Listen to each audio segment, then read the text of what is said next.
wondering how I got into this mix. Hey, what's up everyone? This is Derek Bros with the Conscious Resistance Network, Activist Post, the Houston Freethinkers, and the Anti-Media.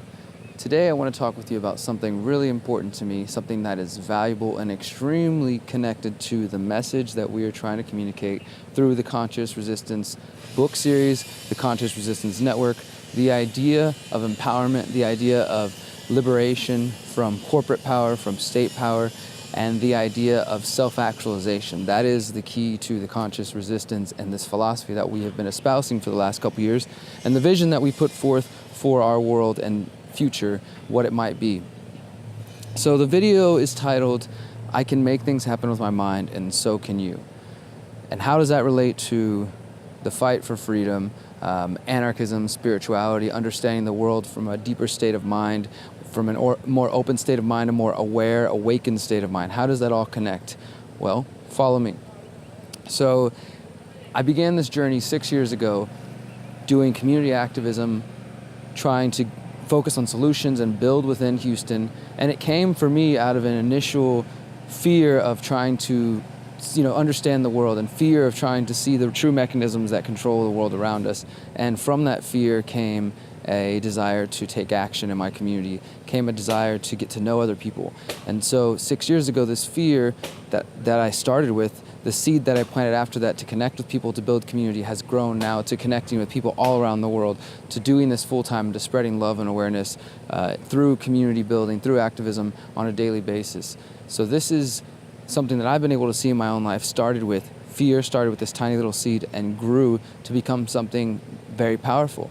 And that started with my mind. That started with just the idea that from this thought in my mind of how can I change the world, how can I fix the problems that I see, how can I focus on solutions, that thought sprouted in my brain, which led to certain thoughts being spoken. So going from my thoughts, my words, and then those words communicate to other people's ears and their minds and reverberate inside their heads back to me towards a place of action.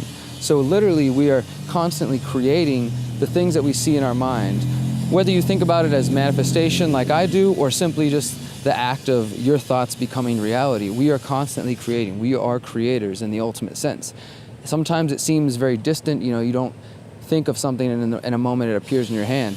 The thought starts in your mind and it grows into whatever you decide that can be. It could become a seed of darkness, heaviness within inside you, or it could become a seed that can create new life and new beginnings. And that is the goal with the conscious resistance, is we're trying to take those thoughts from our mind and plant those seeds into the real world, creating positive words, positive affirmations, and then action, positive action through ideas like agorism, counter-economics, freedom cells, community building, mutual aid groups, all these ideas that literally take the concepts and philosophies that we write about and think about and theorize with our mind, and they bring them into fruition in the real world. So you are constantly creating every single day of your life, every single moment. You choose what you will into being, whether that is the heaviness or the light. Now we can look around the world and we can see both the dark and the light, but ultimately we decide how we respond to that, what steps we take, what thoughts we have, what words we put out, and what actions that we will allow to unfold. And the more that we move ourselves to action, the more we inspire other people to action. This has been my experience in life. Now, another thing I want to touch on is, for me, these words and these understanding of bringing things to life comes to me in the form of visions.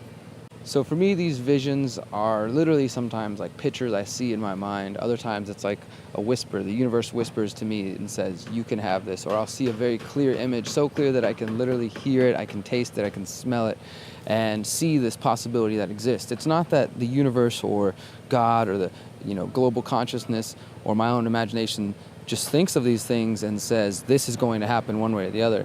I feel as if I'm shown possibilities, and for the last 4 or 5 years I've become more in tune to these possibilities that are presented to me, and I realize, okay, if I want this, this can become reality. All I have to do is do my part to speak it into being, to write it down. It helps me to write these ideas down out of my head so then I can look back at them and see them in the physical world, and then to speak to them and tell people, tell social media, tell my friends, oh, I'm going to do this, I'm going to do this. This idea is coming, this is going on. And literally we're going and creating those words. More people hear about it, they have ideas to suggest and to add to it, and it snowballs, and from there it becomes a reality.